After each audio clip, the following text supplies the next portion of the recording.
كل ذنب وين بوكالي ذنب وين بوكالي ذنب جيسا لقى قلي الدستوريين لقى قلي قال بك أفرتني سجاري تطلعي سجاش أنت قصدور كينا سلام مرين لكن واحد كوين كويسو قال ومضى dhawaan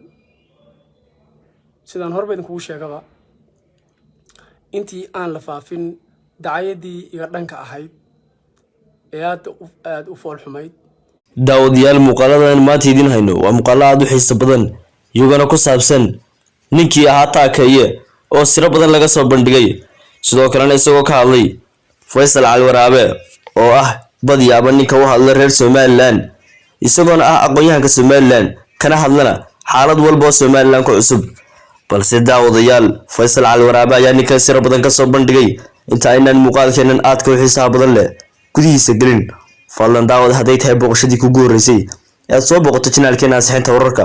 fadlan subscribe noo saar gambalaalkana furo si uu ku soo gaaro muuqaal walba aad u xiiso badan waan bartan ku soo baahino muuqaalkan aad daawanaysidna fadlan like noo saar like-tuna waxay naga saacidaysaa inuu muuqaalkeenu meel sare gaaro sidoo kalena waa noo dhiirigelin haddaba daawadayaal haddaan nahay Ansixinta Wararka bahda Ansixinta Wararka isku duuban waxaan u kuurgalay sidaan u soo ogaan lahayn arrimo badan oo ka jira social media waliba ugu sareeyo Sufyaan ama sida uu taqaanaa ba farxaas leh ama Taakeeye waxa uu ahaa nin Afroojila isla markaasna ka soo shaqeeyay wadamo badan isku dhacooda Taakeeye ayaa taariikhdiisa ugu badan waxay xusaysaa inuu ku noolaan jiray Soomaaliya uu qayb weyn ka qaatay dagaalkii ay isku laayeen Somaliland iyo Soomaaliya isagoo Taakeeye ahaa raggii dabka shiday isla mar ahaantaasina Somaliland aad ka cadaawad ugu hayay Taakeeye ayaa lagu qiyaasaa inuu reer Somaliland ka dilay dadkii ugu badnaa kaga dhintay dagaalkaasi Taakeeye ayaa la sheegay inuu wadi jiray kaarahaasi oo aanay xabadda Somaliland ay haysato aanay kari jirin balse kaarahaasi ayaa nasiib wanaag waxa uu mar walba ka baxsan jiray cid walba oo istiraahda kaarahaasi gub balse daawadayaal kaarahan ayaa gubay in ka badan 100,000 oo reer Somaliland oo ku jiray dagaalkaasi faqashta haddaba Faysal Cali Waraabe ayaa sheegay in ninkani dagaalkaasi isku arkeen isla mar ahaantaasina isla mar ahaantaasina kooga inuu dagaalkaasi ku jiray balse isaga ayaa islaha ninkan uu dhintay Faysal Cali Waraabe oo niyadiisa ay ku jirtay ninkan uu dhintay ayaa waxa uu social media ku arkay ninkii oo magacyo badan lagu yeeriyo isagoo waaga hore loo yaqaanay ninkan Taakeeye sidoo kalena magacyo kale loogu yaqaanay dagaalka faqashta markuu ku jiray ninkani ayaa Faysal Cali Waraabe markuu magaciisa iyo aragtidiisa arkay waxa uu xasuus dheer galay dagaalkii waagaas haddaba daawadayaal mujaahidiin badan oo reer Somaliland ayaa iyaguna arrinta noocan markay arkeen aad u qeerooday waayo dagaalkaas wuxuu ahaa dagaal aad u miisaan badan isla mar ahaantaasina qof walba muwaadina oo reer Somaliland uu aad u qeeroodo balse daawadayaal ninka Taakeeye ayaa dagaalkaasi ku jiray isagoo markii dambe uu Soomaaliya iyadana uu ka galay faldabiyad aad weyn kaasi oo wadanka ka baxsay isla mar ahaantaasina u baxsaday dhinaca ariga Mareykanka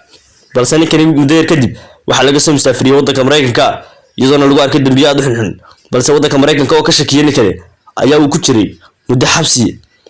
ayaa ku jiray muddo dhowr bilood balse injir kadib waa iska soo daayay waxaana uu soo hayaamay dhinaca Kenya uu lahaata ku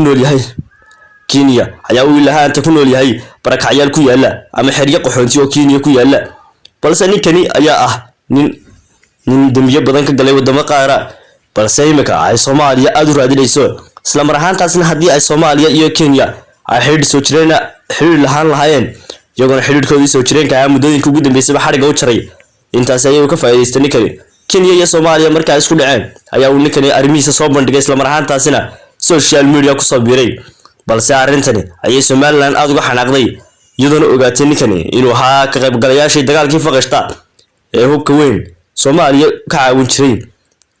haddaba ninkan ayaa ahaa halgamaa ka soo halgamay dagaalkii faqashta ula halgamay ciidamadii Siyaad Barre ee loo leeyahay faqashta haddaba ninkani ayaa ahaa dambilaad weyn dilina in ka badan 10,000 qof isagoo Soomaaliya markii dambe ka dilay dhowr iyo 10 qof dad gaaraya gabiyahaana markii dambe uu baxsaday dalka Mareykanka sidaan xaq horeba ku soo xusnay Mareykanka muddo kadib waa la xiray waana la sii daayay waxaana uu soo baxsaday Kenya balse Kenya hadda wax dhalasho kama haystaan ninkani waxa uu ku nool yahay xiriir qaxoontiyeed ku yaala Nairobi ku yaala ninkani ayaa muddooyinka ugu dambeysay waxa uu isla soo sawirayay gabdho ku jira xiriyaha qaxoontiga oo uu sheegay inuu qabo 4 taba balse arrintaasi ay markaa soo ogaanay waxa ay noqotay waxba kama jiraan ninkani ayaa noqday dambiile waxba kama jiraan haddaba ninkani ayaa waxa uu ku hadlay af Soomaaliya dhowra isagoo marba been sheegay qof kasta oo wareystana been gaar u sheegayaan ninkan ayaa habeen waas haddaba ninkani daawadayaal intaan nasir weyn oo aan ku hayno oo aan xagga dambe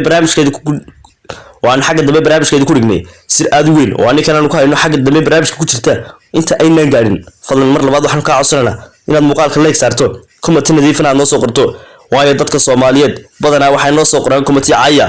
daawadayaal intaasna waxaan leenahay waa xaasidiinta oo misharri xaasidiinta xasad ay leenahay daawadayaal inta xaasidiinta comment-ga naga soo cayda daawadayaal sidaad wada ogtihiin ninkani waa beenaale waxaana uu ka mid yahay ninkan ayaa ahaa dambiile isla mar ahaantaasina hadda ayaa uu dhiig badan oo galay sidoo kale dambiye badan oo galay ayaa ninkan maskaxdiisa ku qasmay isagoo ninkan ka wareeray isla mar ahaantaasina isle cid ayaa ku ogaan doonta ama ku dili doonta balse ninkan ayaa social media ku waashay haddaba wiil yar oo xiriyaha qaxoontiga ku jira oo YouTube-kiisa aad u yar sareeyo ayaa maalmaha kamida u sheegay fikirkan isagoo ku yiri waxaad duubi karaysaa muuqaal waxaana u yeedhi karaysaa 4 hablood oo kamida hablaha danyarta ay ku jira xiriyaha qaxoontiga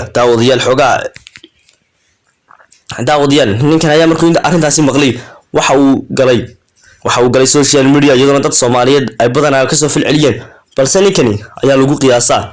balse ninkan ayaa dadka garanaya waxa ay sheegaan inuu yahay imika khafiifay isla mar ahaantaasina uu dambiye badan galay ninkani haddana uu maskaxdiisa isku yaaday daawadayaal haddana waxay kaga sii tagayaa muuqaal aan ka soo duubnay Faysal Cali Waraabe iyo waliba taakayo isaguna arrintan ka hadlay saacado kadib markuu arkay Faysal Cali Waraabe oo arrintiisa soo bandhigay daawadayaal muuqaalkaas ayaan kaga sii tagnaa intaasayna barnaamijkeena ku soo koobaynaa aad maasantiin daawasho fiidiyoga daawanaysaan waa inoo iyo fiidiyoga kale fadlan daawadee